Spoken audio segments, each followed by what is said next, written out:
ফেব্রুয়ারির 15 তারিখের মধ্যে যে নির্বাচনের কথা বলা হচ্ছে, আমাদের দেখেন নির্বাচনকালীন যে সময় ফেব্রুয়ারি জানুয়ারি, এটা নিয়ে কিন্তু আমরা আমাদের জায়গা থেকে বিরোধিতা জানাইনি, কিন্তু আমরা আমাদের জায়গা থেকে জনগণের প্রত্যাশাটা তুলে ধরেছি।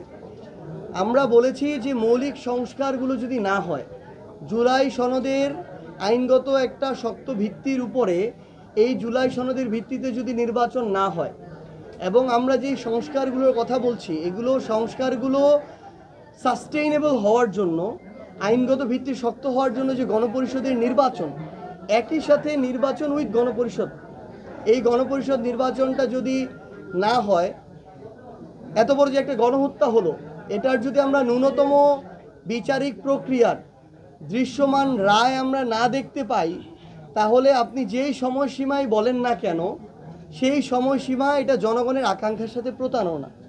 আমরা আমাদের জায়গা থেকে এটা মনে করি। তাই আমাদের জায়গা থেকে স্পষ্ট যে বার্তা, যে এটাই বাস্তবতা যে সকল যে বিচারিক প্রক্রিয়া এগুলোর রায় ফেব্রুয়ারির মধ্যে হবে না বা হওয়া সম্ভব না। কিন্তু দৃশ্যমান কিছু গণহত্যার সাথে সরাসরি সম্পৃক্ত যে ব্যক্তিরা, শেখ হাসিনা, কামাল থেকে শুরু করে আরাফাত, পলক থেকে শুরু করে যারা ছিল, এই ফ্যাসিস্টদের সবচেয়ে বড় যারা বাহক ছিল, ধারক ছিল, তাদের রায় কার্যকর কিংবা রায় প্রকাশিত হওয়ার পূর্ব পর্যন্ত অন্তর্বর্তীকালীন সরকার ওই প্রক্রিয়ায় তাদের জায়গা থেকে জনগণের আকাঙ্ক্ষার বিপরীতে যেতে পারে না। সো নির্বাচনের ফ্রেম নিয়ে আমাদের সমস্যা নেই, ফেব্রুয়ারি 15 তারিখের মধ্যে হলেও সমস্যা নেই, কিন্তু আমরা যেটি বলছি এই বিষয়গুলোর মধ্য দিয়ে ওই জায়গায় যেতে হবে। আর দামির কথা বলেছেন ভাই, আমরা স্পষ্ট করে একটা কথা বলি, 24, 18, 14 নির্বাচনে যারা অংশগ্রহণ করে সুবিধা ভোগ করেছেন, আমরা আমাদের জায়গা থেকে এটা মনে করি যারা ওই জায়গায় পুরো সময়টি থেকে সকল সুযোগ সুবিধা নিয়ে আওয়ামী লীগকে সরকারি দলের বৈধতা দিয়েছেন, তাদের আগামী নির্বাচনে অংশগ্রহণ করার কোনো অধিকার নেই। সো এখানে আমাদের অবস্থান স্পষ্ট। এটা আমরা আওয়ামী লীগের প্রশ্নেও বলেছি, আমরা জাতীয় পার্টির প্রশ্নেও বলেছি যে তাদের বিচারিক প্রক্রিয়ার মাধ্যমে নিষিদ্ধ করার দিকে তাদের পথ, এবং দলগতভাবে এই আওয়ামী লীগের বিচার হতে হবে, এবং তাদের যারা বৈধতা দিয়েছে তাদেরও এই বিচারিক প্রক্রিয়ার মধ্য দিয়ে যেতে হবে। সো এই ক্ষেত্রে ডামি বলেন আর অ্যাকচুয়াল বলেন, যারা এই নির্বাচনগুলোতে অংশগ্রহণ করে এমপি হয়ে ফ্যাসিস্ট কাঠামো তৈরিতে সহযোগিতা করেছে এবং সকল সুযোগ সুবিধা নিয়েছে, তারা আগামী নির্বাচনে কোনোভাবে অংশগ্রহণ করতে পারবে না। আওয়ামী লীগের তাদের জায়গা থেকে যদি আপনি বলেন, এখানে তাদের কিছু যেগুলো কুকর্মের দোসর, কালপ্রিট, তারা কিন্তু এমন অনেকে আছে যারা ওই 5ই আগস্টের সময়ে বা একটু আগে পরে যে কোনোভাবে যে কারো সহযোগিতা দেশ ছেড়ে পালিয়েছে।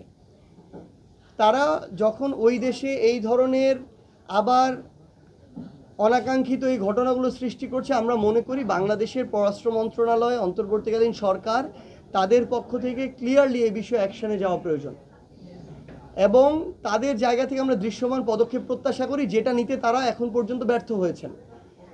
মাহফুজ আলম ছাত্র উপদেষ্টা, তিনি যখন এরকম একটা ঘটনার মধ্য দিয়ে যান, পরবর্তীতে আপনি যখন আবার ছাত্রদের যে অভ্যুত্থানে যারা নেতৃত্ব দিয়েছে তাদেরকে নিয়ে আপনি একটি সফরে যাবেন, আপনার ওই প্রতিরোধমূলক ব্যবস্থাগুলো নিয়ে যাওয়া দরকার ছিল।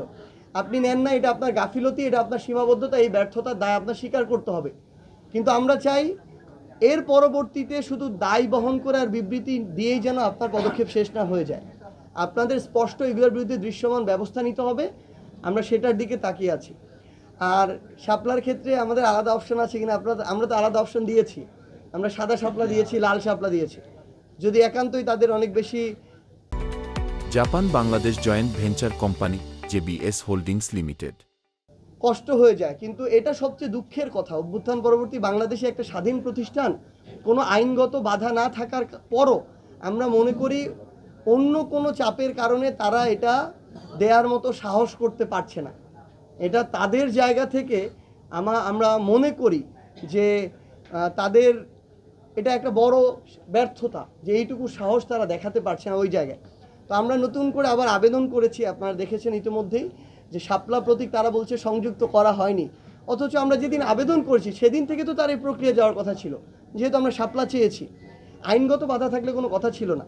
তো আমরা নতুন করে সংযুক্ত করার আবেদন করেছি আমাদের জায়গা থেকে, যেহেতু আরও আমরা মনে করি নির্বাচনের একটা বড় সময় আছে, এত সময়ের কোনো প্রয়োজন নেই এটা সংযুক্ত করতে।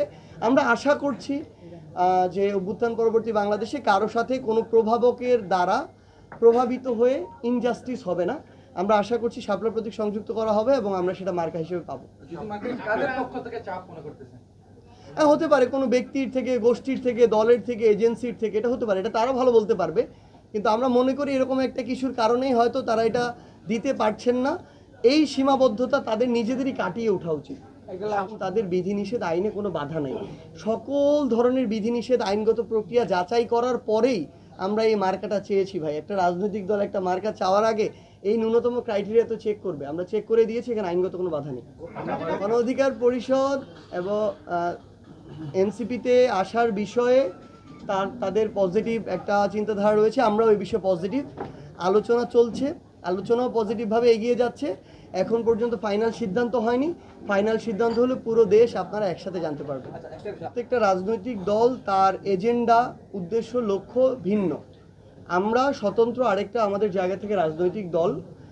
আমাদের ধরেন ঐক্যমত্য কমিশনে আমরা যে বিষয়গুলো চাচ্ছিলাম ঐক্যমত্য হোক, সেগুলোতে জামায়াত সহ ইসলামিস্ট অন্যান্য কিছু রাজনৈতিক দল সহ আরও বেশ কিছু রাজনৈতিক দল যারা ধরেন বাম ঘরানারও কিছু আছে, স্বতন্ত্র কিছু আছে, তারা আমাদের সাথে ওই একই জিনিসগুলোতে তারা ঐক্যমত্য ছিল।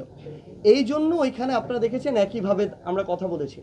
কিন্তু সর্বশেষ আপনারা দেখেছেন যে জামায়াতের কেন্দ্র করে বা ইসলামী আন্দোলন বাংলাদেশ সহ যে কয়েকটি ইসলামিস্ট রাজনৈতিক দল একসাথে একটা মুভমেন্টে গিয়েছেন রাজপথে। সেখানে একটা গুরুত্বপূর্ণ দাবি ছিল উভয় কক্ষে পিআর। তো আমরা তো এনসিপি আমাদের পক্ষ থেকে স্পষ্ট করে বলেছি আমরা উচ্চ কক্ষে পিআরের পক্ষে, আমরা নিম্ন কক্ষে পিআরের পক্ষে নই। তো এত একটা গুরুত্বপূর্ণ দাবিতে যেহেতু আমার দ্বিমত রয়েছে, তাহলে তো আমরা ওই একই দাবিতে রাজপথে যেতে পারি না। কিন্তু আমরা মনে করি যে আগামীতেও যদি এরকম কোনো গুরুত্বপূর্ণ দাবি যেটা জনগণের আকাঙ্ক্ষার সাথে সম্পৃক্ত, দেশের আকাঙ্ক্ষার সাথে সম্পৃক্ত, এটাতে যদি অন্য কোন দল, ইভেন এমন হতে পারে যে ক্ষেত্রে আমাদের সাথে বিএনপির সাথে ঐক্যমত্য আছে, সো ওই ক্ষেত্রে এটা দাবির প্রেক্ষিতে নির্ধারণ করবে যে আমরা কাদের সাথে একসাথে আমাদের আন্দোলনটা চালিয়ে যাব। অলরেডি আমাদের সদস্য সচিব আক্তার হোসেন নিউ ইয়র্কে কিন্তু মামলা করেছেন। সো আমরা আমাদের যে প্রক্রিয়াটা আমাদের পক্ষ থেকে, এনসিপির পক্ষ থেকে করার, এটা আমরা আমাদের পক্ষ থেকে করছি। আমরা শুধু একটা অনুরোধ করব আপনাদেরকে, আপনাদের মাধ্যমে বাংলাদেশকে এবং মৌলভীবাজারকে অবশ্যই, যে আগামীর বাংলাদেশে আমরা যেন দয়া করে কোনো দল মার্কার প্রতি অন্ধ হয়ে আমার পূর্বসূরি কেউ একজন দিয়েছিল দেখে ওইভাবে ওই ভোট দেওয়ার প্রক্রিয়াতে না যাই। আমরা 5 বছরে একবার এই গণতান্ত্রিক অধিকার চর্চার সুযোগটা পাই। এখানে যদি আমি এই বিভিন্ন কোরাম, আগের অভ্যস্ততা বা পারিবারিক লেগেসি এই জায়গা থেকে আমি এই অধিকারের প্রয়োগের জায়গাটাতে বায়াসড হয়ে যাই এবং তুলনামূলক অযোগ্য একজন মানুষকে আমি আমার ভোটটা দেই, তাহলে দিন শেষে পরের 5 বছর আমি তাদের থেকে ভালো কিছু আশা করতে পারি না। এবং তারা যেই বিভিন্ন ধরনের যদি কোনো অনাকাঙ্ক্ষিত ঘটনার সাথে সম্পৃক্ত হয়, অপকর্মের সাথে সম্পৃক্ত হয়, এই দায় আমরাও এড়াতে পারি না। সো আমরা আপনাদেরকে অনুরোধ করব আপনাদের মাধ্যমে সকল মানুষকে, যে আমরা যেন সবচেয়ে ভালো যোগ্য মানুষটাকে বেছে নিই, যারা নিজেদের জায়গা থেকে সৎ থেকে সকল ধরনের অপকর্ম থেকে দূরে থেকে তাদের জায়গায় সর্বোচ্চভাবে দেশ এবং মানুষের জন্য কাজ করার চেষ্টা করছে। আমরা যেন তাদেরকে সমর্থন দিই, সহযোগিতা করি। এবং আপনাদের প্রতি অনুরোধ রাখবো, সর্বশেষ যে অনুরোধটি, আপনাদের কাছে আমাদের অনেক প্রত্যাশা। জুলাই অভ্যুত্থানে আপনারা এই প্রত্যেকটা গুরুত্বপূর্ণ ঘটনাগুলো, রাজপথের চিত্রগুলো শুধু বাংলাদেশ নয় বিশ্বের সামনে তুলে ধরেছিলেন বলেই মানুষ এভাবে রাজপথে নেমে এসেছিল, এভাবে সব কিছু মানুষকে হার্টে গিয়ে হিট করেছিল। সো আমরা চাই আগামীর বাংলাদেশেও আপনারা আপনাদের এই পেশাদারিত্বটুকু বজায় রাখবেন, কারণ আপনারা আপনাদের এই গুরুত্বপূর্ণ পেশাটার সাথে যতটা জাস্টিস করবেন, আগামীর বাংলাদেশে কালপ্রিটরা অপকর্মের সাথে সম্পৃক্ত হতে ততটা ভয় পাবে। সো আপনাদের অনেক বড় দায়িত্ব।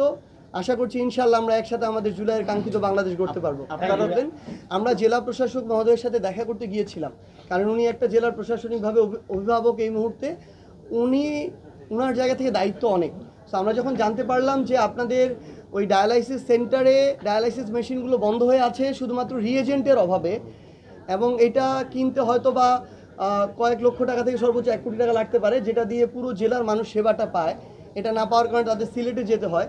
সাথে সাথে আমরা স্বাস্থ্য মন্ত্রণালয়ের যিনি ডিজি হিসেবে দায়িত্ব পালন করছেন, আমরা তার সাথে জাতীয় নাগরিক পার্টির পক্ষ থেকে সাথে সাথে কথা বলেছি এবং একটি দরখাস্ত ফরওয়ার্ড করেছি। আশা করি যে 1 সপ্তাহের মধ্যে এই সংক্রান্ত বরাদ্দ আসবেন এবং ডায়ালাইসিস আবার শুরু হবে। দুর্গাপূজা হচ্ছে আমাদের সনাতন ধর্মাবলম্বী যারা ভাই বোনেরা রয়েছেন তাদের সবচেয়ে বড় উৎসব। আমরা এনসিপি ধর্মীয় সম্প্রীতিতে বিশ্বাসী এবং পারস্পরিক শ্রদ্ধাবোধ থাকতে হবে। এই জায়গা থেকে তারা যেন নির্বিঘ্নে, গতবার যেমন আমরা কিন্তু অনাকাঙ্ক্ষিত ঘটনা সেভাবে চোখে পড়ে নাই এবং সবাই সচেতন ছিল। এখানে শুধু এটা অন্যান্য ধর্মের মানুষ যে সচেতন ছিল এমন না, আইন শৃঙ্খলা রক্ষাকারী বাহিনী থেকে শুরু করে সরকার কিংবা আপনারা এ বিষয়ে সচেষ্ট ছিলেন। এবারও আমরা আমাদের জেলা উপজেলা ইউনিয়ন ভিত্তিক আমরা এই বিষয়ে সহযোগিতা করার জন্য কমিটি করে দিব।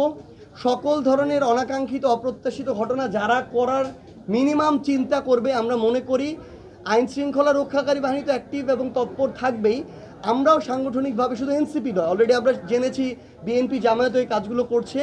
আমরা সাংগঠনিকভাবে সবসময় তৎপর থাকব এবং আমাদের সনাতন ধর্মাবলম্বী যারা ভাই বোনেরা রয়েছেন তারা যেন নির্বিঘ্নে তাদের এই যে সবচেয়ে বড় উৎসব, এই উৎসবটি পালন করতে পারেন, এ বিষয়ে আমাদের সর্বোচ্চ সহযোগিতা থাকবে। Thank you.